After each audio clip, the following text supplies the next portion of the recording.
We are back with the top 20 poems on the channel of the year, and these are numbers 16 through, or 15, pardon me, through 11 here on the channel. So I just realized this playlist will take the channel from or up to 600 videos in the poetry discussion playlist, up to 280 poetry discussions on the year. And this has been a year where we have covered already 277 now poetry topics on the channel during the year. So let's get into this. The videos for all of these poems will be in that said poetry discussion playlist here on the channel. Number 15 here is She Walks in Beauty by Lord Byron, and it reads as such. She walks in beauty like the night of cloudless climes and starry skies, and all that's best of dark and bright meet in her aspect and her eyes, thus mellowed to that tender light which heaven to gaudy day denies. One shade the more, one ray the less, had half impaired the nameless grace, which waves in every raven tress, or softly lightens o'er her face, where thoughts serenely sweet express how pure, how dear their dwelling place, and on that cheek and o'er that brow so soft, so calm, yet eloquent, the smiles that win, the tints that glow, but tell of days in goodness spent, a mind at peace with all below, a heart whose love is innocent. So, Lord Byron is a poet that I do not cover very often, one of the classics of classics in Lord Byron's words. This poem, I think, is his best, is his absolute best, and so I haven't read all of Lord Byron, so possibly something else there would tickle my fancy ever more, but this poem is one that every time I return to it, it offers me a little bit more in the reading. I think that this is a true testament to the power of rereadability. This poem is one that if you are willing to accept sort of the trite nature of the poem, sort of a love poem, etc., digging into it will pay dividends more and more each time you read it. I try to read it at least once a year. That sounds sort of dismissive, perhaps, of Byron and the poem itself, but there's so much poetry to be had.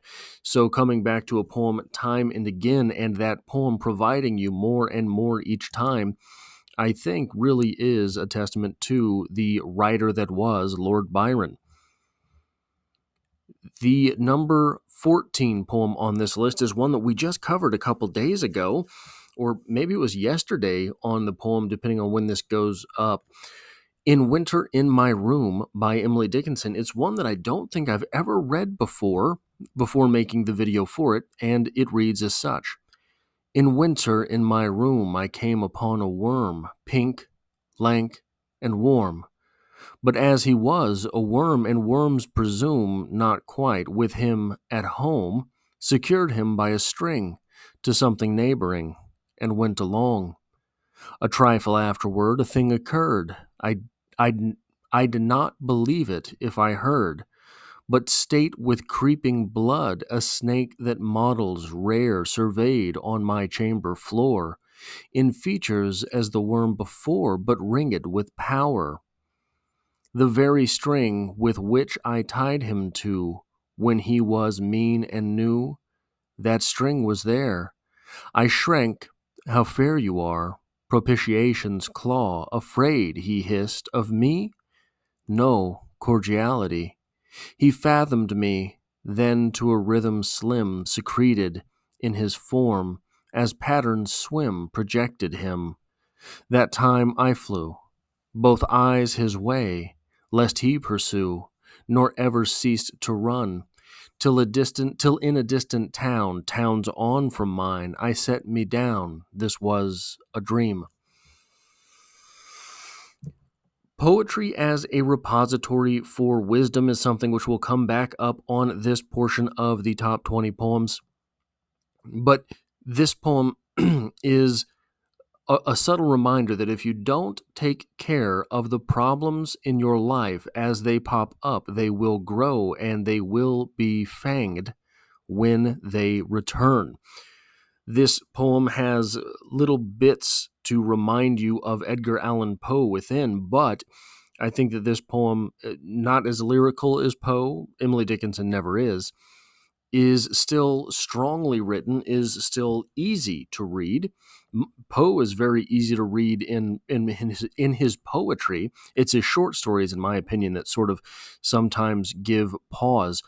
But this poem, new to me fairly, is one that I think I will probably end up returning to many times again because it does have that little bit of wisdom in it, that little bit of knowledge in it, and it is expressed herein in a way that only Emily Dickinson could put it. Um, Emily Dickinson, my favorite poet. Emily Dickinson, like I said in the last video, I tried to limit the number of Emily Dickinson poems that I put in this list. I tried to leave off a lot of the more obvious ones, uh, even though we covered a lot. The National Poetry Month this year was dedicated exclusively to Emily Dickinson, and I tried to go through her poems with the themes of hauntology in mind, hauntology and nihilism in mind, going through those poems. And that month was maybe not as diverse as normally the so for anyone who doesn't know, National Poetry Month on this channel, I always do 30 poetry videos in those 30 days. And digging as deep into Emily Dickinson as I did this year for that series was something that really, I think, deepened my love for her work and made me appreciate the poet behind those words more as well. The number 13 poem on this list, Dalliance of the Eagles by Walt Whitman, it reads as such: skirting the river road, my forenoon walk, my rest, skyward in a sudden muffled sound, the dalliance of the eagles, the rushing amorous contact high in space together, the clinching interlocking claws, a living, fierce, gyrating wheel, four beating wings, two beaks, a swirling mass, tight, grappling, in tumbling, turning, clustering loops, straight downward falling, till over the river poised, the twain yet one, a moment's lull, a motionless still balance in the air, then parting, talons loosing, upward again on slow firm pinions, slanting their separate diverse flight, she hers, he his, pursuing. A love poem of sorts.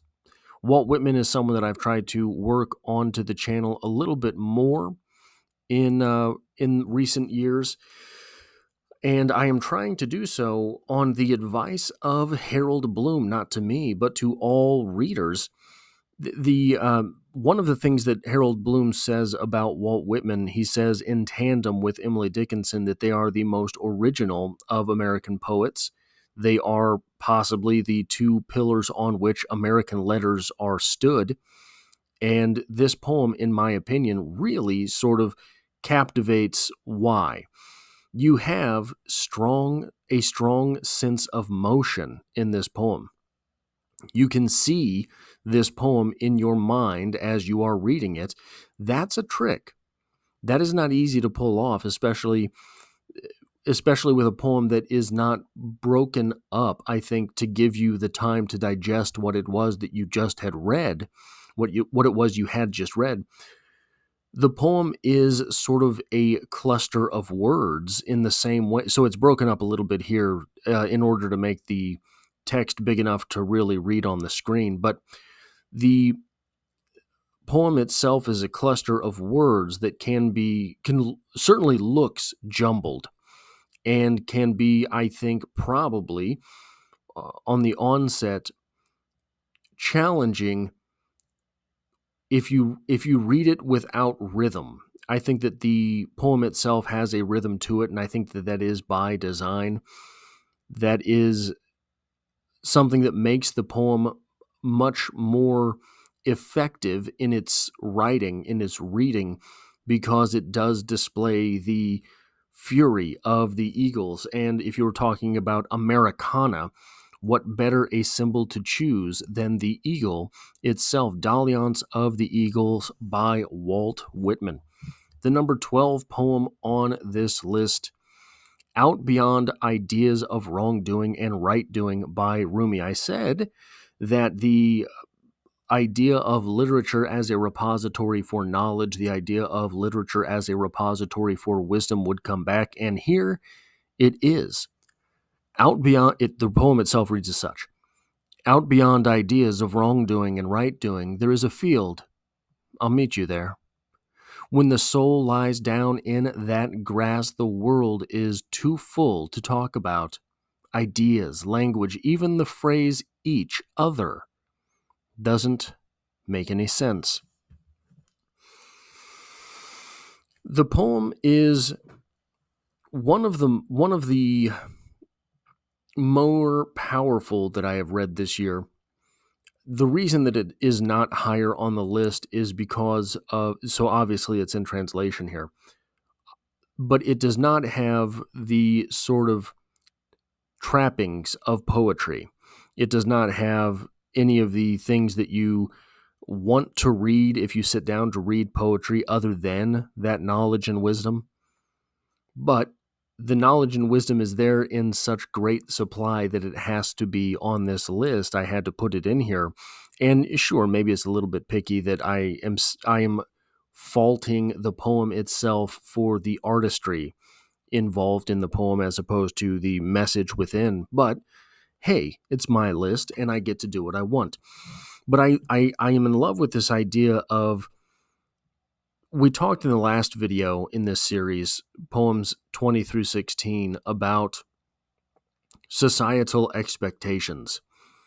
And societal expectations, we have to be clear about this, ideas of wrongdoing and right doing are basically just that. So Rumi telling us that beyond ideas, out beyond ideas of wrongdoing and right doing, there is a field. And in that field, we can all lay together and be not just at peace, but as one. Ideas, language, even the phrase each other doesn't make any sense in that field. So this is something, I don't know that we necessarily have the framing for this in American literature. I think that American literature is certainly about individuality, but I think that individuality in face of societal expectations is more the norm in American literature versus individuality outside, individuality despite societal expectations versus the American ideal perhaps of individuality in spite of ideas of society and societal norms, things like that. So I think that the passivity, the calm passivity here is something that is tempting to the reader. And the final, number 11 poem on this list is the only poem from Sylvia Plath on this list, Fiesta Melons by Sylvia Plath. I do not dislike Sylvia Plath, but I have to admit that Sylvia Plath is very difficult for me. So there were two instances in my college years where the idea of gender were halting to me. Sylvia Plath and, what was her name? Jane Austen. I got into a Jane Austen class. It was one of the electives I had to have to get my literature degree. And man, I just struggled. There were, I think, 8 people in that class. I believe, the only male in that class. None of her stories made any sense to me. And I had to assume that perhaps this was the difference of gender popping up in literature. It did not communicate with me because there are things in Jane Austen that are maybe exclusively feminine. And there's nothing wrong with that, but it's very difficult for me. I find Sylvia Plath in very much that same light. but the poem Fiesta Melons reads as such. In Benidorm there are melons, whole donkey carts full, of innumerable melons, ovals and balls, bright green and thumpable, laced over with stripes of turtle dark green. Choose an egg shape, a world shape, bowl, bowl one homeward to taste in the white hot noon. Cream smoothed honeydews, purpled, pink purpled whoppers, bump rinded cantaloupes with orange cores. Each wedge wears a studding of blanched seeds or black seeds to strew like confetti under the feet of this market melon eating fiesta goers. This market of melon eating fiesta goers, pardon me. So, this poem, as well as the Emily Dickinson In Winter in My Room, those are two poems in this series of 5 poems that certainly have a gendered or feminist reading that could be provided. I will skip those for now. You can make of those statements what you will if you were talking about melons and worms. But this poem is one that spoke to me as a poem of isolation, which is interesting, contrasted with the title, Fiesta Melons. So I don't know why this poem stuck with me so much throughout the year, but it did. I think that the idea of being isolated in the midst of a fiesta is striking. I think that the idea of isolation, being alone among other people, is something that speaks to me. And that's why this poem is on this list. Anyway, those are the 16 through 11 poems on the top 20 poems that we read on the channel this year. We're cruising towards 280 poetry entries, 600 entries in the poetry discussion list. If you like or appreciate this sort of thing, hitting the like button really does help me out, as it tells YouTube to share this video with other literature lovers. If you find yourself here by chance but not design, literature is the only thing I talk about on this channel. There's poetry every Monday, and I hope to have you back for the next one.